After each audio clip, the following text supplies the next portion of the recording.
தமிழ்நாட்டின் பல்வேறு பகுதிகளில் பரவலாக கனமழை பெய்தது. கன்னியாகுமரி, தென்காசி மற்றும் திருநெல்வேலி மாவட்டங்களில் இன்று மிக கனமழைக்கு வாய்ப்பு இருப்பதாக சென்னை வானிலை மையம் கணித்திருக்கிறது. தமிழக பகுதிகளின் மேல் நிலவும் வளிமண்டல கீழடுக்கு சுழற்சி காரணமாக தமிழ்நாட்டின் பல்வேறு பகுதிகளில் கனமழை பெய்தது. குறிப்பாக திண்டுக்கல் மாவட்டம் கொடைக்கானல் சுற்று வட்டாரத்தில் சுமார் 1 மணி நேரம் இடி மின்னலுடன் மழை பெய்தது.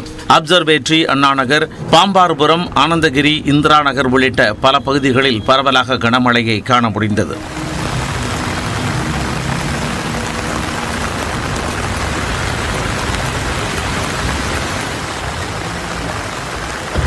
கொடைக்கானலில் பெய்த கனமழையால் கும்பாம்பாறை ஆறு மற்றும் கல்லாற்றில் வெள்ளம் கரை புரண்டு ஓடுகிறது. இதனால் சின்னூர், பெரியூர், கடப்பாறைக்குடி உள்ளிட்ட 3 கிராம மக்கள் நகர்ப்பகுதிக்கு வர முடியாத சூழல் உள்ளது. அப்பகுதி மக்கள் ஒருவரை ஒருவர் கைகளை பிடித்தபடி ஆபத்தான முறையில் ஆற்றை கடந்து சென்றனர்.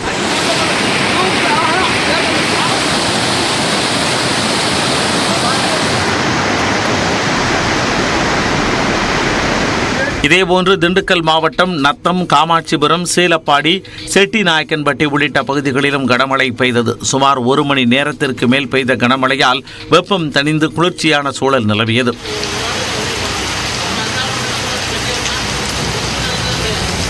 தருமபுரி மாவட்டம் அரூர் சுற்றுவட்டார பகுதிகளிலும் கனமழை பெய்ததால் அப்பகுதி மக்கள் மகிழ்ச்சி அடைந்தனர். தீர்த்தமலை, மாம்பாடி, கீரைப்பட்டி, முத்தானூர், நாதியானூர், பாப்பிரெட்டிப்பட்டி உள்ளிட்ட இடங்களில் சுமார் அரை மணி நேரம் கனமழை பெய்தது.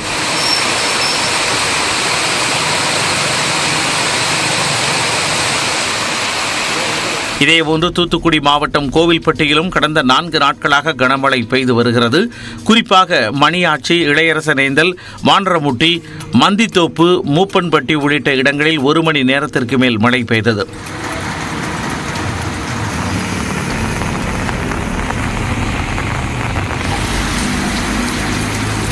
இந்நிலையில் கன்னியாகுமரி, தென்காசி, திருநெல்வேலி மாவட்டங்களில் இன்று மிக கனமழை பெய்யும் என சென்னை வானிலை ஆய்வு மையம் கணித்துள்ளது. நீலகிரி, திண்டுக்கல், திருப்பூர், தேனி, மதுரை, விருதுநகர், தூத்துக்குடி மற்றும் கோவை மாவட்ட மலைப்பகுதிகளில் ஓரிரு இடங்களில் கனமழை பெய்யும் என்று வானிலை ஆய்வு மையம் தெரிவித்துள்ளது. சேலம் மாவட்டத்தில் நேற்றிரவு சுமார் 1 மணி நேரம் பரவலாக கனமழை பெய்தது. குறிப்பாக அரிசிபாளையம், அம்மாப்பேட்டை, அஸ்தம்பட்டி, பென்சன், சூரமங்கலம், கொண்டலாம்பட்டி உள்ளிட்ட பகுதிகளில் பெய்த கனமழையால் சாலையில் மழைநீர் பெருக்கெடுத்து ஓடியது.